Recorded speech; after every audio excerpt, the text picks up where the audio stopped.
Dan Aykroyd and Chevy Chase are two top comedians who are riding the crest of the Hollywood comedy boom. Both are writers as well as performers.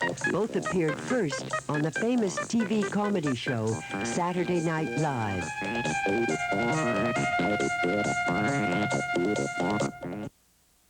Chevy Chase's most recent film was the zany National Lampoon's European Vacation. Dan Aykroyd, on the other hand, teamed with Eddie Murphy in Trading Places and with Bill Murray in Ghostbusters. I asked the two to give us a few hints about the goings-on in Spies Like Us. Say that, because spy material, you're only given so much information as you need to know as you go along. On a need-to-know basis. We're going to tell you on a need-to-know basis, exactly. Very funny, we can tell you that. You two are the most inept, impossible, irreverent spies I've come across. Well, those are good adjectives. I like to look at the characters as two guys who are sort of stuck in government service. They're way down there, one in the basement of the Pentagon, one way back in some cubicle in the State Department. They have dreams for themselves. They want advancement, but it's just not coming. And they want to travel. Yeah, they want, just they don't want to travel where they had to travel in this picture, but they want to get up higher in there. Yeah, and they want to move up, and what happens is, eventually it gets down to that examination scene, and my character goes in with all the earnest, wanting to study and wanting to pass, and Chevy For the purposes of this audience who hasn't seen the film yet, perhaps, there's an exam that you can take to be upgraded as a GL. Well, it's a Foreign Service Board exam. It's where they get all their embassy staff. So this is what we're both striving for. And he rakes me into cheating, and once we're caught cheating, well, then the story takes off, and we're assigned this horrible, awful project, which we're decoys in, essentially. We're expendable personnel. We don't know that. We think we've done very well for ourselves. We think we're on our way to great glory, and, and we end up somehow, by hook or by crook, not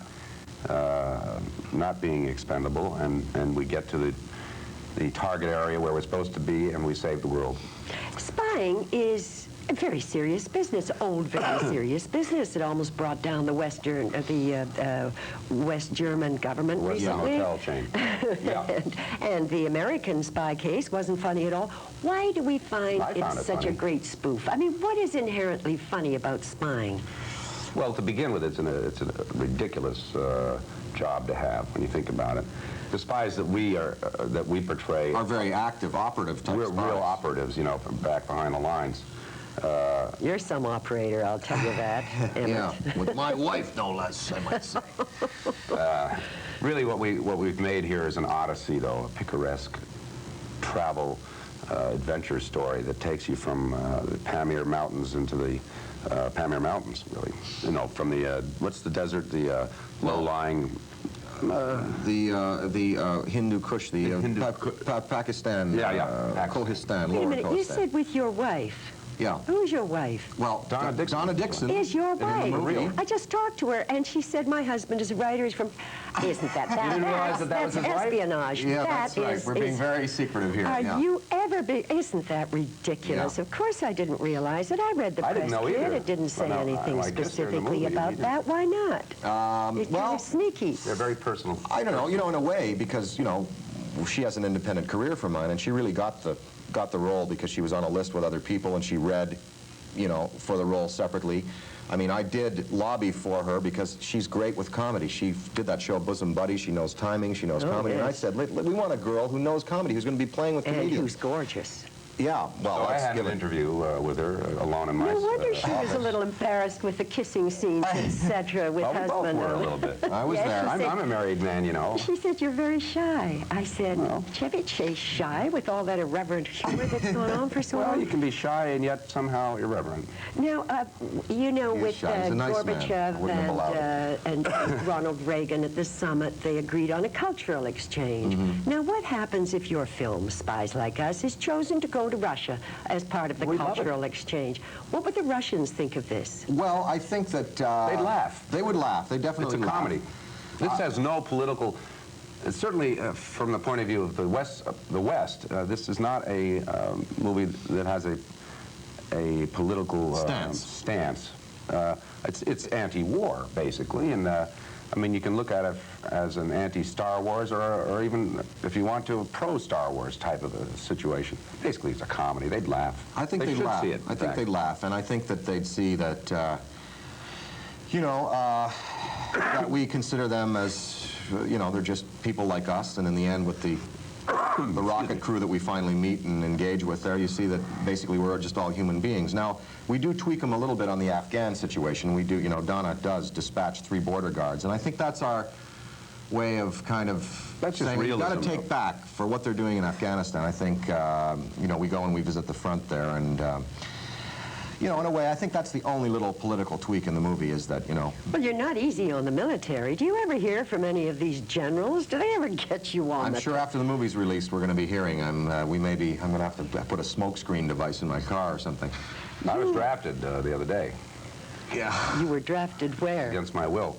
Yeah. The Army, they saw the movie and Don't talk about that. I'm an alien in this country. I'm a Canadian. They could draft me if they wanted to. Yes, you are, and you're the co-author of the script. Yes, indeed. The idea was your idea and Dave Thomas. You wrote the original screenplay, is that right? Yeah, we did, in fact, and, you know, the script went through various stages. Dave and I wrote a draft at Ian Fleming's GoldenEye Plantation in Jamaica, actually where the Bond books were written. We wrote a key draft of Spies there.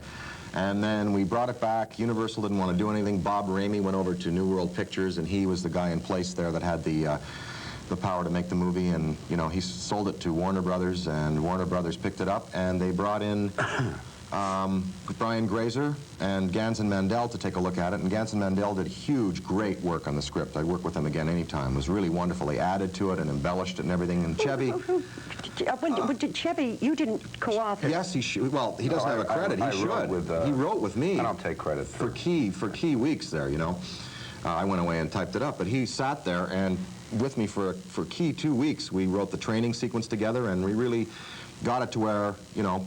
My best writing comes when we're on the shoot and we finally got all our rewrites in and done, and then there are things that come up, you know, when Danny and I were every scene, every day, we were coming up with new stuff that wasn't in the script. You can't deny these great stars, the writing thing, like, you know, Eddie Murphy, Trading Places. Sure, it was written by, you know, Weingrod and Harris, but come on, when he gets on the job, he brings his bags packed.